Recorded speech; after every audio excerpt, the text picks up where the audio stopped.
أعوذ بالله من الشيطان الرجيم. بسم الله الرحمن الرحيم. الذي خلق فسوى والذي قدر فهدى والذي أخرج المرعى فجعله غثاء أحوى سنقرئك فلا تنسى إلا ما شاء الله إنه يعلم الجهر وما يخفى. اللہ کے فضل و کرم سے سورہ اعلیٰ کی ابتدائی 6 آیتیں تلاوت کی گئی ہے، آیت نمبر 2 سے آیت نمبر 7 تک. پچھلی آیت میں اللہ رب العزت نے اپنے رب کی پاکی بیان کرنے کا نبی صلی اللہ علیہ وسلم کو حکم دیا تھا، اور اللہ نے اپنی صفت بتائی تھی کہ وہ اعلیٰ ہے. اعلیٰ کے معنی سب سے بلند ہے، اور کل کے درس میں اعلیٰ کی تفسیر الحمدللہ گزر چکی ہے. اعلیٰ یہ اللہ کی صفت ہے، سب سے بلندی پر ہمارا رب ہے. بہت سارے لوگ ابو الاعلیٰ نام رکھتے ہیں، یہ نام صحیح نہیں ہے. آپ نے سنا ہوگا مودودی صاحب کا نام ابو الاعلیٰ مودودی. اللہ اعلیٰ ہے تو ابو الاعلیٰ کون ہو سکتا ہے؟ اعلیٰ کباب. یہ بہت غلط ہے، ایسے نام نہیں رکھنا چاہیے. فرمایا الذی خلق فسوا، الذی جس نے خلق پیدا کیا، فسوا پھر ٹھیک ٹھاک بنایا. یہ اللہ کی صفت ہے کہ اللہ نے پیدا کیا انسانوں کو، جانوروں کو، پرندوں کو، اور کیسا پیدا کیا؟ فسوا ٹھیک ٹھاک بنایا. جیسے انسان رہنا تھا ویسے انسان بنایا، جانوروں کو جیسے رہنا تھا ویسے بنایا. پرندوں کو دیکھیں کیسے خوبصورت پرندے ہیں. اللہ نے ہر چیز کو ٹھیک ٹھاک بنایا. زمین کو بنایا ٹھیک ٹھاک، آسمان پرفیکٹ بنایا. تو فرمایا کہ اللہ وہ ہے جس نے پیدا کیا، فسوا پھر صحیح سالم بنایا، ٹھیک ٹھیک ہر چیز کو بنایا. پھر فرمایا والذی اخرج المرعى، اور پھر والذی قدر فہدی، اور اللہ ہے جس نے اندازہ کیا، قدر اندازہ کیا، فہدی پھر راہ دکھائی. اندازے کا مطلب کیا، کب کون پیدا ہونا ہے یہ اللہ نے اندازہ کیا. کس کو کب پیدا ہونا ہے، کتنے سال رہنا ہے، یہ اندازہ اللہ نے کیا. کون مالدار ہوگا، کون غریب ہوگا، اللہ نے اندازہ مقرر کیا. اس کے بعد فہدی پھر ہدایت دی. کون کافر ہوگا، کون مسلمان ہوگا، یہ اللہ نے اندازہ مقرر کیا. اور پھر اللہ نے ہدایت دی کچھ لوگوں کو اللہ نے گمراہ کیا. یہ اللہ کے فیصلے ہیں. اللہ نے لکھ دیا تقدیر. زمین و آسمان کے بننے سے 50,000 سال پہلے اللہ نے تقدیریں لکھ دی پورے انسانوں کی. جب وکان عرشہ علی الماء، جب اس کا عرش پانی پر تھا، اللہ نے سب لکھ دیا. کون کب پیدا ہوگا، کتنے سال رہے گا، کیا کھائے گا، جنتی ہوگا یا جہنمی ہوگا، کب مرے گا، کیا عمر، سب لکھ دی گئی. اب اس میں رد و بدل نہیں ہو سکتا. یہ اللہ کا فیصلہ، اللہ کا اندازہ ہے. اب اللہ نے ایسا اندازہ کیوں کیا یہ اللہ بہتر جانتا ہے. اللہ کی تقدیر ہے، ہم اللہ کے فیصلے پہ اعتراض نہیں کر سکتے.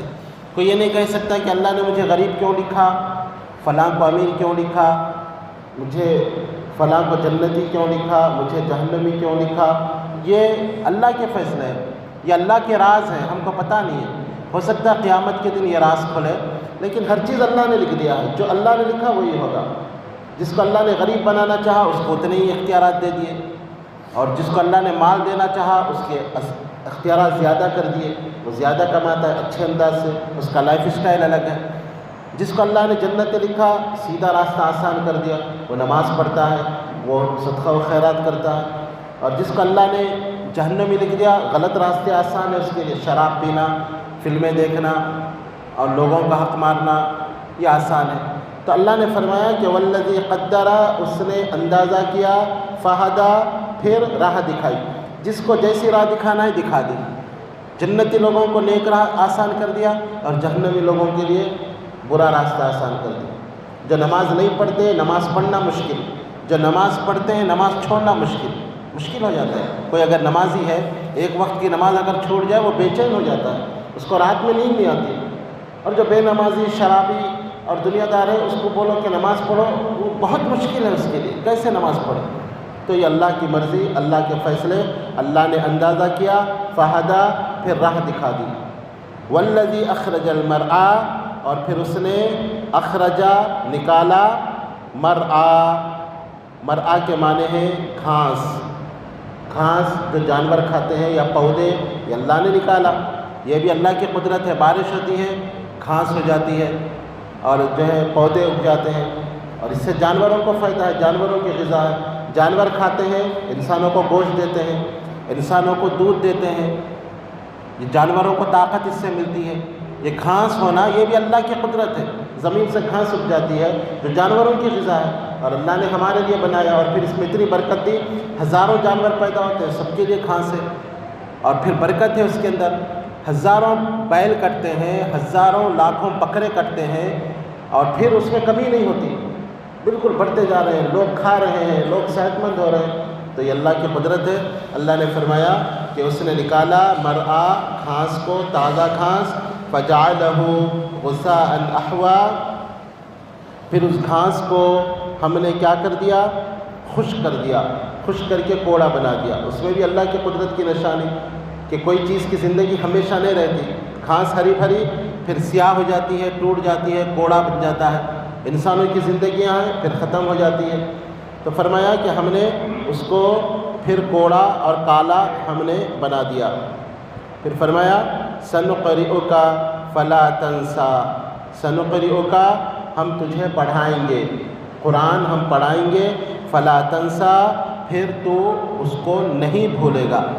جب وحی نازل ہوتی، جبرائیل علیہ السلام لے کر آتے، تو آپ صلی اللہ علیہ وسلم جلدی جلدی اس کو پڑھنے کی کوشش کرتے تاکہ بھول نہ جائے، اور اس میں جلد بازی کا مظاہرہ کرتے۔ تو اللہ تعالیٰ فرماتا ہے کہ اللہ کے نبی آپ ایسے جلد بازی کا مظاہرہ نہ کریں، ہم ضرور آپ کو پڑھائیں گے اور آپ نہیں بھولیں گے، آپ کو یاد ہو جائے گا۔ دوسری جگہ بھی اللہ نے فرمایا وَلَا تَعْجَلْ بِالْقُرْآنِ، کہ آپ قرآن پڑھنے میں جلدی مت کیجیے، ہمارا کام پڑھانا بھی ہے اور پھر اس کا مطلب بھی بیان کرنا ہمارا ہی کام ہے، یہ ہماری ذمہ داری ہے۔ اللہ تعالیٰ نے یہاں نبی صلی اللہ علیہ وسلم کو تسلی دی اور فرمایا کہ آپ اطمینان رکھیں، سنقرئک ہم آپ کو پڑھائیں گے، فلا تنسا پھر آپ نہیں بھولیں گے، الا ما شاء اللہ مگر جو اللہ چاہے۔ اللہ بھلانا چاہے تو آپ بھول جائیں گے۔ جیسے قرآن کی بعض آیتیں ہیں جس کو منسوخ کہا جاتا ہے، پہلے حکم نازل ہوا پھر اللہ نے منسوخ کر دیا، اللہ جو چاہے منسوخ کر دے، اللہ کی شریعت ہے، اللہ کا دین ہے، تو اللہ جو بھلانا چاہے اللہ اس کو بھلا سکتا ہے۔ پہلے شراب مکمل طور پہ حرام نہیں تھی، شراب پینے کی اجازت تھی، بعد میں نماز میں صرف شراب پینا منع کیا گیا، یا وَلَا تَقْرَبُوا الصَّلَاةَ وَأَنْتُمْ سُكَارَىٰ، اللہ نے کہا کہ جب نماز پڑھو تو شراب نہ پیو، پھر اس کے بعد اللہ تعالیٰ نے مکمل طور پہ حرام کر دی۔ تو بعض چیزیں ناسخ ہیں، بعض منسوخ، کچھ حکم نازل ہوئے پھر اللہ تعالیٰ نے اس کو بھلا دینا چاہا تو اللہ نے بھلا دیا، الا ما شاء اللہ مگر جو اللہ چاہے، انہ یعلم الجہر وما یخفی، انہ بے شک وہ یعلم الجہر جانتا ہے جو ظاہر ہے، ہر ظاہر کو وہ جانتا ہے، وما یخفی اور ہر پوشیدہ چیز کو وہ جانتا ہے۔ یا اس کا مطلب یہ ہے کہ ہر ظاہر عمل کو وہ جانتا ہے، ہر پوشیدہ عمل کو وہ جانتا ہے۔ کوئی عمل تم سب کے سامنے ظاہر کر کے کرو اللہ جانتا ہے، کوئی عمل لوگوں سے چھپا کر کرو اللہ جانتا ہے، اللہ سے کوئی چیز مخفی نہیں۔